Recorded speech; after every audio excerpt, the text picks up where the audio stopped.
C'est un projet qu'on avait et personnellement j'y étais particulièrement attachée au sein de l'association, de faire venir des jeunes, d'intéresser des jeunes à cette île très jolie et encore vierge. Et on avait comme idée de faire venir à un moment quelconque, soit des lycéens, soit des étudiants, sur un sujet quelconque. Arnaud Journet du lycée Michelet a pris contact avec nous en nous disant voilà, je suis professeur au lycée Michelet, on fait des relevés topographiques. On a vu que dans une île du nord de la Bretagne, ça s'était fait avec des jeunes. Et nous, on a vu qu'en Loire-Atlantique, il y avait une seule île, c'est l'île du Mai. Et donc, on aimerait venir avec nos élèves faire des relevés topographiques sur l'île. Donc, ça tombait sur l'aspect pédagogique parfaitement bien. Et en plus, d'autant mieux que les relevés pédagogiques à Dumay n'avaient jamais été faits. On va aller voir, il y a peut-être du levé à faire au niveau de l'arbre, éventuellement le bord de falaise. Mais, là-bas, il y a un petit fossé, là, ça descend. Mais de toute façon, vous ne devez pas les bords de falaise, ça c'est un prof qui le fera.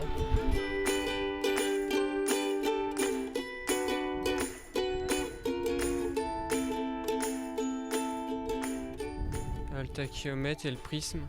Il y a une personne derrière l'appareil qui mesure et l'autre qui est au prisme et c'est ce qui permet de voir les angles, les distances, tout ça. C'est bon. C'est bon.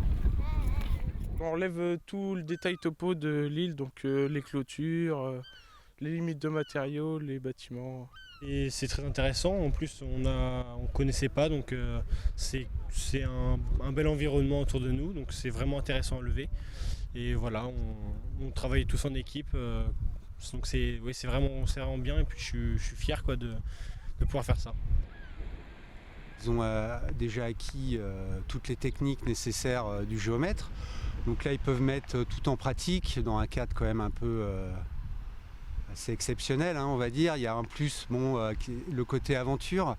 Venir en bateau, il faut faire une chaîne pour débarquer le matériel. Enfin, voilà, ça c'est le côté aventure. Le côté pédagogique, effectivement intéressant parce qu'on met tout en pratique. Il faut quand même réfléchir, c'est un terrain assez compliqué.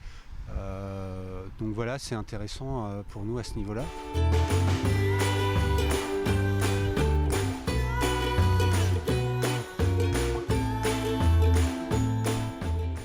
Mettre en place un cheminement pour préserver l'île avec probablement des escaliers qui vont monter sur le glacis et ces relevés topographiques précis vont beaucoup nous servir.